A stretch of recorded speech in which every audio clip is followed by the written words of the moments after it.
پھر کائنات میں اب کوئی ایسی چیز نہیں ہے کہ جس نے آقا و مولا کے دامن رحمت کے اندر آ کر پناہ نہ لی ہو۔ سنو جی، قاضی اعظم مالکی صاحب رحمۃ اللہ تعالیٰ علیہ، آپ نے شفاعت شریف میں یہ واقعہ نقل فرمایا ہے۔ آپ فرماتے ہیں کہ مدینہ پاک کی ایک طرف ایک گھنا جنگل تھا اور اس کے اندر ایک ہرنی نے 2 بچے دیے اور ہرنی نہ دونوں بچوں کو دودھ پلانے لگ گئی۔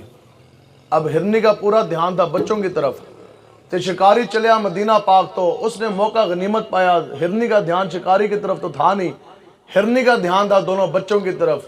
تو شکاری نے کیا کیا، اس نے جناب جال چھٹیا نا اس طرح، تو ہرنی کے اوپر پھینکا، تو ہرنی بیچاری شکار ہوگی، جال کے اندر پھنس گئی۔ اب اس نے ہرنی کو پکڑا، آ گیا وہ مدینے کی گلی میں۔ اب ہرنی کے اوپر جال بھی ہے، ہرنی بند بھی ہے، ہرنی بیچاری روے۔ پہلی بات تو یہ ہے کہ ہرنی کو یقین تھا کہ اب میری گردن کے اوپر چھری پھرنی ہے، میری کھال اترنی ہے، اور اس نے میرے جسم کے ٹوٹے ٹوٹے کر کے بوٹیاں پکا کے کھا جانیاں نے۔ دوسری بات پھر ماں دی ممتا بھی ایسی، ہرنی دوسری بات رہ کے بچوں کا خیال ہے، وہ تو 2 دودھ پیتے بچے چھوڑ کے میں آ گئی، گھنا جنگل ہے، وہ تو رو رو کے تڑپ تڑپ کے بلک بلک کے مر جائیں گے، نہ ان کو کوئی دودھ پلانے والا، یا تو وہ شیر کی یا بھیڑی کی وہ خوراک بنیں گے۔ تو پھر ہرنی بیچاری روے۔ تو امام صاحب نے لکھا ہے، قاضی صاحب رحمۃ اللہ علیہ نے، آپ فرماندے نے پھر آخر کیا بات بنی کہ وہ ہرنی حالات بدلے نہیں، اس جال کے اندر بند ہے، امیدیں ٹوٹ گئی، کوئی سہارا باقی نہیں، لیکن پھر کیا وجہ کہ وہ ہرنی اپنے جال کے اندر بادب کھڑی ہوئی اور روتے روتے ایک دم وہ مسکرانے لگی۔ تو امام صاحب نے فرمایا کہ تینوں سمجھ نہیں ہے، اس دی وجہ یہی ہے کہ حضور آ گئے۔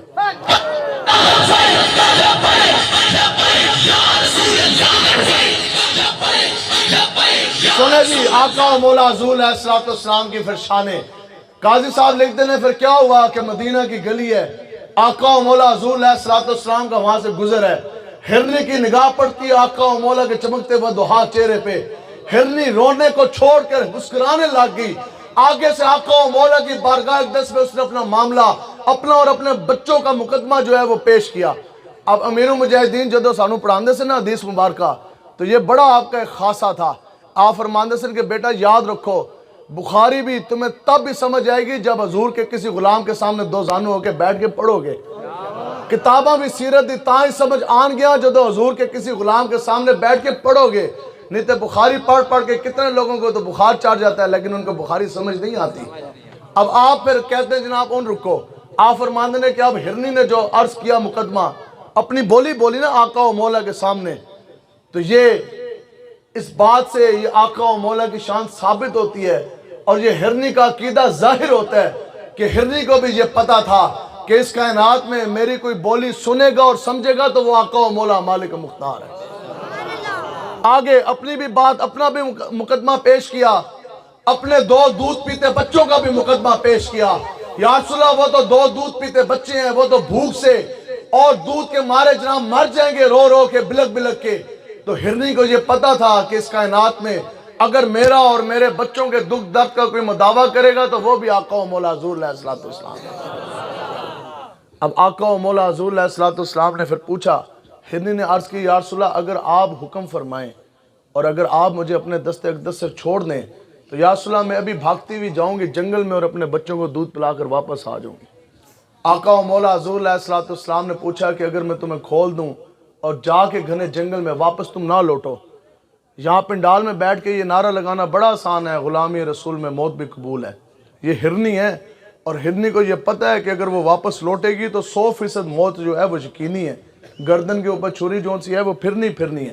لیکن سنے جی، آقا و مولا حضور علیہ السلام نے ہرنی سے پوچھا کہ اگر میں تمہیں کھول دوں اور جا کے تم واپس نہ آؤ، تو ہمارے بزرگوں نے یہ بات لکھی ہے کہ حضور علیہ السلام نے پتہ سی کہ ہرنی نبیوں کے امام کے ساتھ وعدہ خلافی نہیں کرے گی۔ حضور کو یہ بھی پتا تھا کہ ہرنی رب کے حبیب کے ساتھ کبھی بھی غلط بیانی نہیں کرے گی، لیکن حضور نے ہرنی سے کیوں پوچھا؟ کیونکہ حضور علیہ السلام یہ خود چاہتے تھے کہ ہرنی شان مصطفیٰ بیان کرے۔ سنو جی ان ہرنی دی گل، ہرنی نے پتہ آگے سے کیا عرض کی؟ ہرنی نے کہا کہ یا رسول اللہ اگر آپ مجھے کھول دیں اور گھنے جنگل میں چلے جانے کے بعد اگر میں واپس نہ لوٹوں تو پھر میرے اوپر اس شخص جتنی لعنت ہے جس کے سامنے آپ کا نام نامی اس میں گرامی لیا جائے اور پھر وہ آپ کے اوپر درود پاک کا نذرانہ نہ بھیجے۔ یہ بات اب ہرنی نے کی، ہرنی دا ایک عقیدہ ہے کہ یا رسول اللہ پھر میرے اوتے اس بندے جتنی لعنت جس کے سامنے آپ کا نام لیا جائے اور پھر وہ آپ کے اوپر درود پاک کا نذرانہ نہ بھیجے. حضور مسکرائے, حضور نے ہرنی کھول دی. اب ہرنی بھاگتی بھی گئی, گھنے جنگل کے اندر داخل ہو گئی. تھوڑی دیر بعد جناب وہ شکاری آ گیا. تو شکاری آ کے عرض کرنے لگیا کہ حضور شکاری میں, شکار میرا, ہرنی ملکیت میری, جال میرا, محنت میری, تو ہرنی کدھر گئی؟ حضور نے فرمایا کہ میں نے کھولی ہے, ابھی جنگل میں گئی ہے, بچوں کو دودھ پلا کے واپس لوٹے گی. تے او عرض کرنے لگیا کہ حضور کدے دنیا وچ بھی اس طرح کدے ہویا ہے کہ جنگلی جانور ہو خود کھل جائے اور پھر گھنے جنگل میں جا کے خود واپس شکاری کے پاس لوٹ آئے؟ حضور نے فرمایا کہ تو نے ٹھیک کہا, اگر تو کسی انسان کے ہاتھ سے چھوٹے, بشر کے ہاتھ سے چھوٹے تو جانور واپس نہیں آتا, لیکن اگر جانور نبیوں کے امام کے ہاتھ سے چھوٹے پھر تو ویکھیں کہ واپس آندہ ہے کہ نہیں آتا. اب ہرنی تو چلی گئی. اب یہاں علماء کرام نے لکھا, کمال کی امیر المجاہدین تربیت فرماندے سن. آپ فرماندے سن وہ جو شکاری تھا نا وہ بھی مسلمان نہیں ہوا تھا. تو شکاری نے نا اگوں زبان نہیں چلائی, اس کو بھی یہ پتا تھا کہ جو بات زبان مصطفیٰ سے نکلی وہ ہو کر رہے گی. اس کو یہ پتا تھا کہ جو حضور نے فرما دیا یہ بات ہونی ہے, اور وہ مسلمان نہیں ہے, لیکن وہ بولا نہیں آقا و مولا کے سامنے. اب حضور کی تعظیم بجا لئی, چپ کر کے نا ہاتھ باندھ کے پیچھے کھڑا ہو گیا. آج اسی مولوی یہ گل کریے نا کہ اٹھو حضور کا دین تخت پر لے کر آؤ, اٹھو قرآن و حدیث آقا و مولا کی شریعت کا نفاذ کرو, تو لوگوں نے پتہ کیا ہے اتنی لمبی زبانیں نکالتے ہیں لوگ آگے سے, تو سانو لوگ گلاں کی کر دینے. اچھا جی ملک جون سا ہے وہ اب قرآن و حدیث سے چلے گا, اگوں کہندے نے نہیں جی دور جون سا ہے وہ تو سائنس کا ہے, وہ تو ABCD کا دور ہے. بتائیں جی کافروں کے بغیر ہم کس طرح جئیں گے؟ یہود و نصرانیوں کے ایجنٹی کیے بغیر, ڈالر پاؤنڈ لیے بغیر, FATF ورلڈ بینک کے پاس جانے کے بغیر ہم کس طرح جئیں گے؟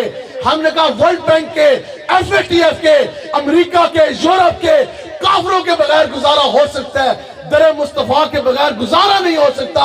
اور کہتے ہیں نہیں جی دور تو ABCD کا, دور سائنس کا. ہم نے کہا نہیں, کل بھی دور قرآن و حدیث کا تھا, آج بھی دور قرآن و حدیث کا ہے, کیونکہ بدلے گا زمانہ لاکھ مگر قرآن نہ بدلا جائے گا, ہے قول محمد قول خدا, فرمان نہ بدلا جائے گا.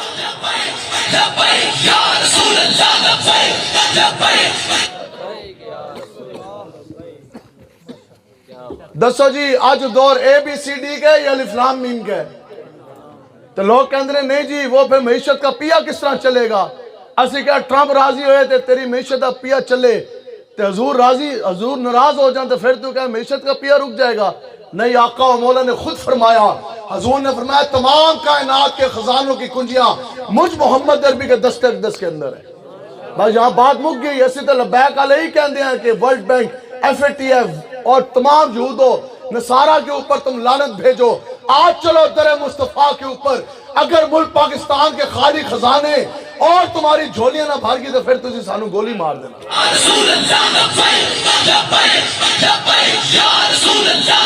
آپ سنو جی, اتنی دیر اس نے تعظیم کی حضور علیہ السلام کی, وہ بولیا نہیں, چپ کر کے کھڑا ہو گیا. تو پھر قاضی صاحب نے لکھا ہے کہ تھوڑی دیر گزر جانے کے بعد کیا ہوا کہ وہ ہرنی گھنے جنگل سے اس شکاری کی طرف چلتی ہوئی آ رہی ہے. اور کس حال میں آ رہی ہے؟ اس تو اگلی گل. ہم نے آپ کو شیر کی بات اس لیے نہیں سنائی, بعد ہی تسی کہنے سی وہ مولوی ایسی شیر دی گل سنا کے چلا گیا, تو ان شیر والی دلیری ایسی کدھروں لے کے آئی ہے. ہرنی دی ساستے سنا کے جا رہے ہیں کہ ہرنی جتنی تو دلیری اپنے اندر لے کر آئے نا, کم سے کم بندے ہرنی جتنی بھی دلیری نہ ہوئے تو بندہ کہے جی غلامی رسول میں موت بھی قبول ہے. ہرنی جتنی بھی حضور کی وفا نہ ہو تو بندہ کہے جی بس میں تو آقا و مولا کا بہت بڑا عاشق ہوں. عاشقی یہ ہوتی ہے. ہرنی کس حال میں آئی یہ اس بندے کو بات نہیں سمجھ آ سکتی ہے. میرے مجاہدین فرماندے سن ساڑی گل جدوں بھی ہوندی ہے نا, وہ دنیا دار کمینے دے غلامہ دے نہیں, آقا و مولا دے غلامہ دے نال ہوندی ہے. ہماری بات جب بھی ہوتی ہے وہ حضور کے غیرت مند غلاموں کے ساتھ ہے. لیکن وہ بندہ جو زندگی میں حضور کی عزت موس کی پہرے داری کے لیے جو ایک دن کے لیے اپنا بسترہ بھی نہ چھوڑ سکا, جو بندہ عقیدہ ختم نبوت کی حفاظت کے لیے ایک دن کے لیے دکان کا شٹر نہ گرا سکا, تو اس کو تو یہ بات نہیں سمجھ آ سکتی. سنے جی, خیر وہ لوگ, وہ تاجر جنہوں نے حضور کی ختم نبوت کے لیے اور عقیدہ اور ناموس رسالت کی حفاظت کے لیے جنہوں نے شٹر نہیں گرائے, پھر بتاؤ جی اسی کرونے کی وجہ سے ان کی 6 مہینے دکانیں بند رہی ہیں کہ نہیں رہی؟ ٹھیک ہے, تو اس ہستے سے کہنے آج لے ان کی پناہ اور آج مدد مانگ ان سے, پھر نہ مانیں گے قیامت میں اگر مان گیا. اب ہرنی آئی اور کس حال میں آئی, یہ گل بڑی سمجھنے والی ہے. امام قاضی صاحب لکھتے ہیں خدا کی قسم ہرنی اس حال میں آئی کہ خود بھی آ رہی تھی اور ساتھ اپنے 2 دودھ پیتے بچے بھی لا رہی تھی. اب آپ بتائیں کہ اگر ہرنی اکیلے بھی آتی تو کیا وعدہ پورا نہ ہو جاتا؟ اگر ہرنی اکیلی بھی آتی تو کیا وعدہ وفا نہ ہو جاتا حضور کے ساتھ؟ تو پھر دسو جی موت نو گلے لان واسطے خود بھی آئیے اور اپنے 2 بچوں کو بھی گردن کے اوپر چھری پھروانے کے لیے آئیے. کیوں؟ ہرنی جب آئی نا اس نے پتہ کیا عرض کی؟ اس کے جناب پہلے گل سی میری تے میرے بچیاں دی. اب بات آ گئی ہے ذات مصطفیٰ کی. اس کے اب یہ مسئلہ قیامت تک ہرنی نے یہ ہمیں سمجھا دیا کہ جب بھی بات آئے گی ناموس رسالت کی، جب بھی بات آئے گی شان مصطفیٰ کی، اور قیامت تک جب بھی میدان لگے گا آقا و مولا کی حرمت مصطفیٰ کے لیے، تو یہ ہرنی بتا گی وفا کا تقاضا یہی ہے کہ جدو گل آ جائے حضور دی عزت دی پھر خود بھی جانا ہے، اور وقت آ جائے میدان سج جائے تو 7 دودھ پیتے بچوں کو بھی نذرانہ جانوں کا دینے کے لیے لے کے جانا.